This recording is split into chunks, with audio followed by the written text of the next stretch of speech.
தக்காளி குருமாக்கு அரைக்க போகிறேன். இஞ்சி போட்டிருக்கேன்,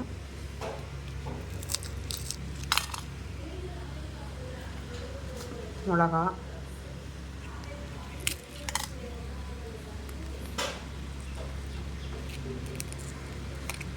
கையில் பிடிச்சி தான் போடுறேன், கொஞ்சம் அட்ஜஸ்ட் பண்ணிக்கோங்க. ஏன்னா அந்த பேட் இது உடஞ்சி போச்சு, வேறு தான் வாங்கணும்.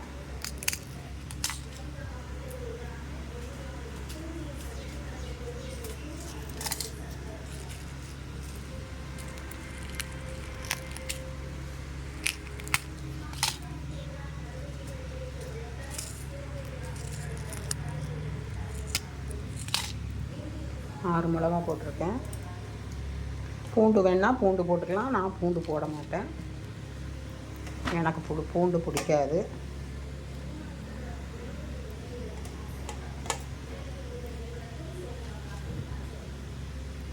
கொஞ்சம் தேங்காய், இது வந்து பொட்டுக்கடலை.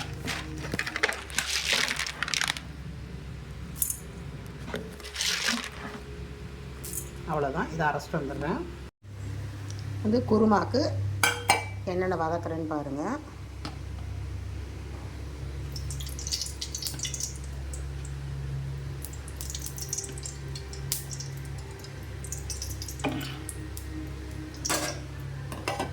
நான் சின்ன வெங்காயம் ஒரு கை போடுறேன். நான் இதுக்கு வந்து பெரிய வெங்காயம் போட்டால் டேஸ்ட் வராது, அதனால் சின்ன வெங்காயம் போடுறேன். சின்ன வெங்காயம் இல்லை அப்படின்னா நீங்கள் பெரிய வெங்காயம் போட்டுக்கோங்க.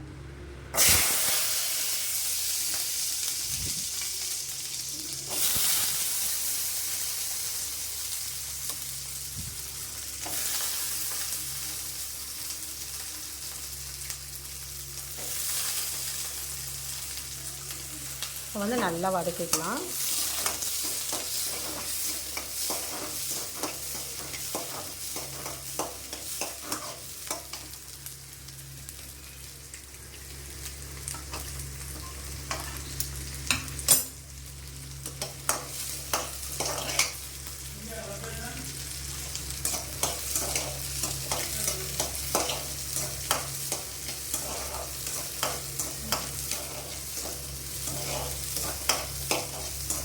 நல்லா வதங்கணும், அப்போ தான் டேஸ்ட் கொடுக்கும்.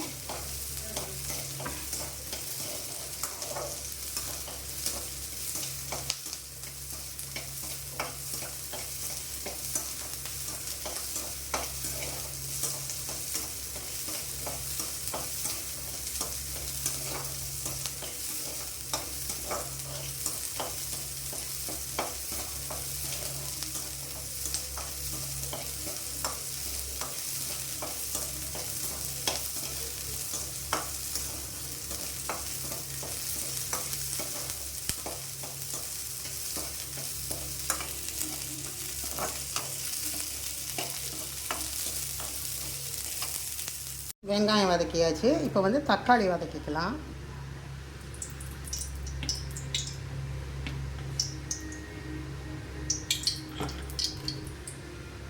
தக்காளி போட்டுக்கலாம்.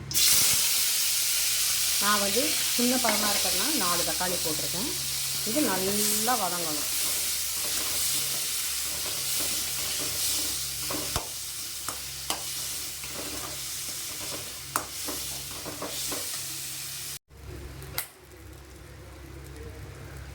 தக்காளி குருமா பண்ணுறேன், இதுக்கு எண்ணெய் ஊற்றிக்கிறேன்.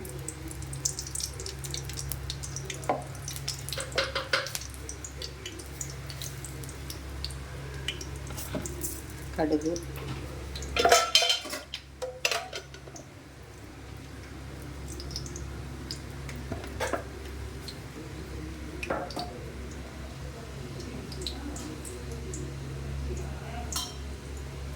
கடுகு பொரியட்டும். இது குருமாக்கு என்னென்ன அரைச்சிருக்கேன்னா சின்ன வெங்காயம் வதக்கி அதை அரைச்சிருக்கேன், பொட்டுக்கடலை, தேங்காய், இஞ்சி, வரமிளகா அரைச்சிருக்கேன். பூண்டு வேணுன்னா நீங்கள் போட்டுக்கோங்க. தக்காளி ஒரு 4 தக்காளி போட்டுக்கோங்க. இதை அரைச்சதை வந்து இதில் ஊற்றிடலாம்.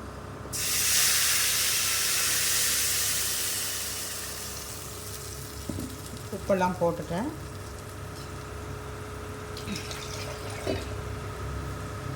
கலந்து ஊற்றிடலாம். எல்லாம் கரைச்சி ஊற்றியாச்சு. உப்பு எல்லாமே சரியாக இருக்குது. நல்லா கொதிக்கணும். கொதிச்சதுக்கப்புறம் ஆஃப் பண்ணிடலாம். மூடி வச்சிடுறேன். அது ஒரு 10-15 நிமிஷமாவது ஆகணும். இன்றைக்கி காலை டிஃபன் இட்லி, தக்காளி குருமா. அவ்வளோதான் இன்றைக்கி காலை டிஃபன். தக்காளி குருமா எப்படி பண்ணியிருக்கேங்கிறத உங்களுக்கு நான் வீடியோ போடுறேன். என்னோடய சமையல் பிடிச்சிருந்தால் லைக் பண்ணுங்கள், ஷேர் பண்ணுங்கள், சப்ஸ்கிரைப் பண்ணுங்கள், எனக்கு சப்போர்ட் கொடுங்க. பெல் ஐக்கான் கிளிக் பண்ணுங்கள். நான் வேறு ஒரு டிஷ்ஷில் சந்திக்கிறேன். பை.